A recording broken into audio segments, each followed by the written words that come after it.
Welcome. Lock your doors. Turn off the lights and try to get comfortable while I Reddit you a story. Tonight's story is, what's outside of your bedroom? My final call as a police dispatcher has scarred me. I'd worked as a police dispatcher for 9 years of my life. It's a career that takes a level of mental fortitude that I don't think many possess. I used to hate saying stuff like that. Always thought it sounded so pretentious. But the truth is, it takes a special type of person to be willing to voluntarily listen to some of the things we have to hear every single day. Don't get me wrong, the job wasn't always grim, and it even had its decent moments. I've got enough decently funny, drunk 911 call stories to last me through several lifetimes, though the reality of the job was usually far darker. I understood that, though, and felt that I was more equipped to deal with anything the job could throw at me.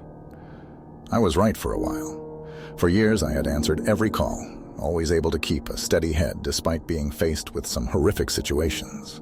My confidence in my ability to handle the job unwavering until the final call I ever took as a police dispatcher. A notification on my screen caught my attention, and in an instant I had returned to my seat, headset on. 911. What is your emergency? I spoke into my headset as automatically as any line repeated hundreds or thousands of times can be spoken. For a moment, the line was only dead silence before I heard a reply. I need a policeman. I think somebody is in my house, a child whispered from the other line. I felt the smallest of knots beginning to form in my stomach.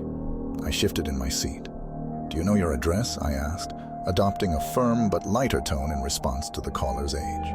I heard shuffling and heavy breathing from the other end, followed by a faint wait. The caller returned and whispered their address. She was a little girl by the sounds of her voice, and she sounded scared. Good job. What about your phone number? I asked. The process repeated, and I quickly relayed her information to dispatched officers. Her address was on the edge of town, a little out of the way, and I understood that it may be a while before help arrived. I stifled a sigh, not wanting to vocalize my worry as I received an estimated arrival time. Is there an adult with you in the house? I continued. No, the little girl replied breathlessly, and I could hear the anxiety rising in her voice as she spoke. My mom works late, and my sister. There was a pause, followed by an audible sniffle. She's camping with her friends and somewhere on her end of the line. There was a crash, then a scream. My heart dropped. Are you still there? Are you all right? There was a repetitive thumping sound followed by the slam of a door. I'm here. The little girl spoke breathlessly into the phone. Are you all right? I repeated the question. Yes, was all she replied, barely above a whisper. Her tone worried me. She sounded more than afraid. Sad? No. Disturbed was the proper word for it. Then she began to cry. Not as quiet as you would expect, given her situation, but a deep, helpless sob that made my heart sink. When she spoke, it stopped altogether. Please, please help me. Her sobs turned into a hysteric cry, and I could hear loud, repetitive thumps from her end footsteps, and they were clearly not hers. They were heavy, far too heavy for a little girl. Without warning, a shrill cry, like the sound of microphone feedback, rang through my headsets. The sudden assault on my ears caused me to jump, and my heart set off to racing like a jackrabbit. I fought the instincts to throw the headset off and instead clenched my eyes shut as the noise faded. As suddenly as it had come, I saw it. She sputtered through sobs. Oh, please, please, I don't know what it is.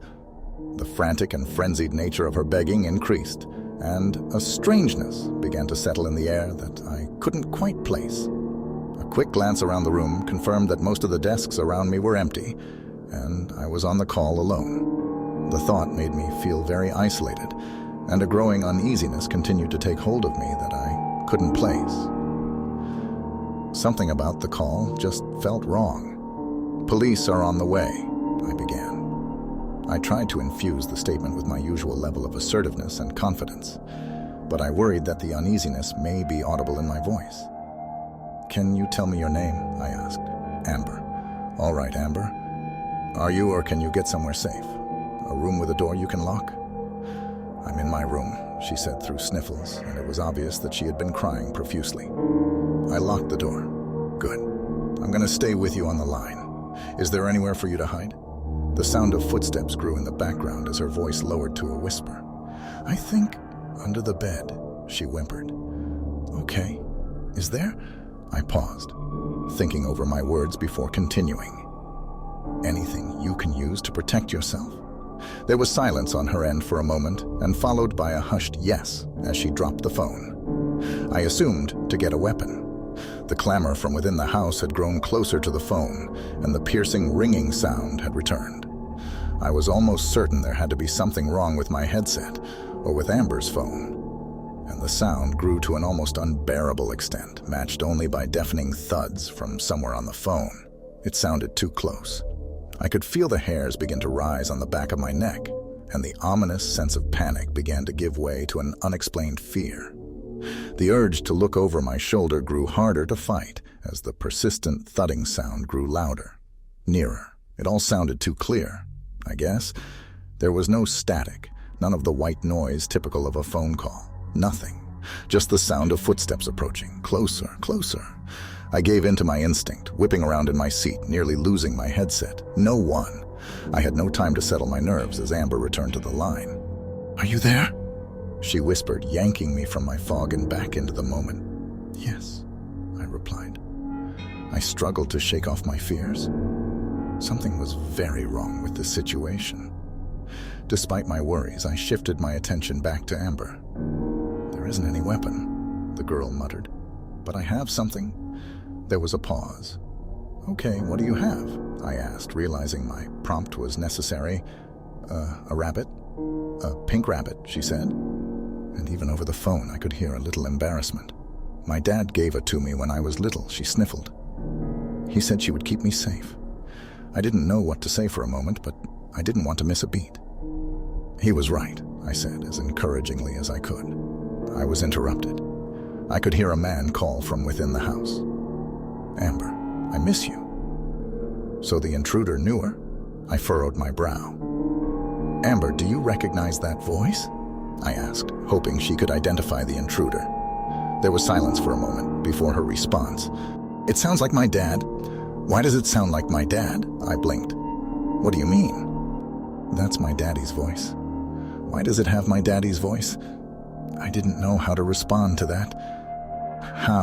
I didn't know what to think about had his voice.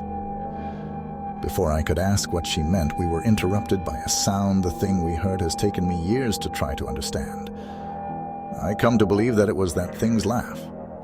At the time, though, we couldn't know it was the sound of metal crunching in a car accident as it met flesh. A wet, grinding shriek that shook me to my core.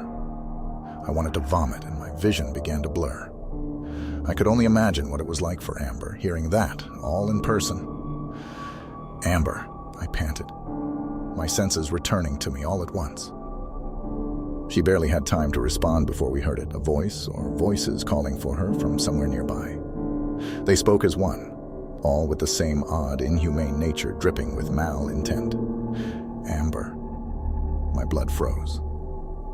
Amber began to cry, and her cries eventually becoming pleased as she begged for help, her life, her mother, and my intervention. 5 more minutes. Just 5 more minutes, I muttered, mentally cursing the timer which displayed the estimated arrival time of the dispatched officers. I prayed it would be soon enough. It's outside the room, she whispered, her voice one of utter panic before break. Amber, I need you to hide, right now, if possible. The police are 3 minutes away. Stay as quiet as possible. There was no response, but I assumed from the shuffling sounds I could hear that she had gone back under the bed. For a few moments there was silence. Then Amber spoke and my heart dropped. I'm going to die. You're not going to die, Amber. I began, worry now audible in my voice. I promise. It's reaching under the door. Oh my God, she muttered. There was a crash, louder than before, and Amber began to shriek. The noises continued. and it began to dawn on me what I was hearing. It was breaking down the bedroom door. Amber's screams had devolved into horrified baffling and pleas for her life to whatever was on the other side of the door. Her screams were soon drowned out by the same noise as before. That sick fucking laughter! "What are you?" Amber shrieked, loud enough to make my ears ring. "Please, what are you? What are you?" It mocked in a voice that was some sick parody of Amber's. Panic gripped me as I glanced back at the corner of the monitor displaying the dispatched units. Arrival time 1 minute and 37 seconds. Please, God, let it be soon enough. "Amber, are you there?" I called Amber. As suddenly as it had started, everything went silent. Somewhere in the distance, I heard sirens. I hear them. Amber officers are a minute away. Silence. My heart began to sink. "Amber, are you there?" I could hear something shifting, breathing. "I think it's gone," Amber said. A surge of relief rolled through me, and I let out a sigh and leaned back in the chair. 27 seconds, the dispatch time read, and the sirens in the background grew louder. "You did very well, Amber. Police are almost there. You did really well." I couldn't think of what else to say. I'd never had a call like this, and something about it all felt so strange. Something Amber had said began to ring in my mind. "What are you?" "Amber," I began. "What did you see?" I was met with silence. "Amber." Amber began to laugh. "Amber," I said, my voice pleading, a wave of realization crashing down on me. The laughter grew more raucous and less human with every second. Somewhere in the background there was a knocking sound. They'd finally arrived? I asked the only thing I could think at the moment. "Why?" The laughter stopped abruptly as the thing on the phone spoke. It was fun. There was a click, and the line went dead. The house was empty when officers arrived. No signs of forced entry anywhere except the door to Amber's bedroom, the bottom of which had been torn away by something leaving a wide space to crawl beneath. And Amber, or what was left of her, decorated the room. Whatever had been there left nothing behind to identify it, only carnage. The case was never officially closed, and everyone had their theories as to what had happened that day, ranging from serial killers to a bear attack, and everything in between. The call was never made public. Not my decision, but not one I necessarily complained about either. I never want to hear that recording again. I put in my 2 weeks' notice that same night.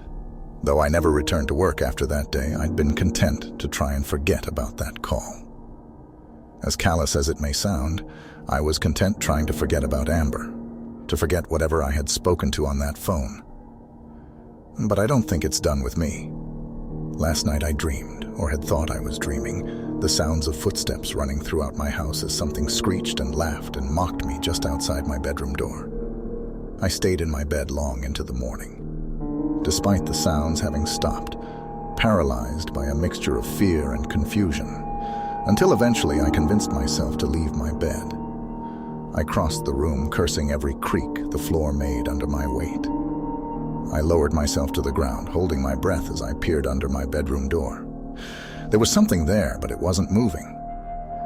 I mustered up the little bravery I had left and rose to my feet, my eyes shut tight and a prayer on my lips. I pulled open my bedroom door slightly and stuck my head out just enough to see what lay outside. I stifled a gasp, and tears flooded my eyes as I bent over to pick up the object. Placed right outside my door was a little pink bunny covered in dark stains from somewhere within the darkness. Just beyond the bedroom door, Amber's laughter echoed. That wraps up the story for tonight. If you're craving more, check out my other stories. Thank you for listening, and have sweet dreams.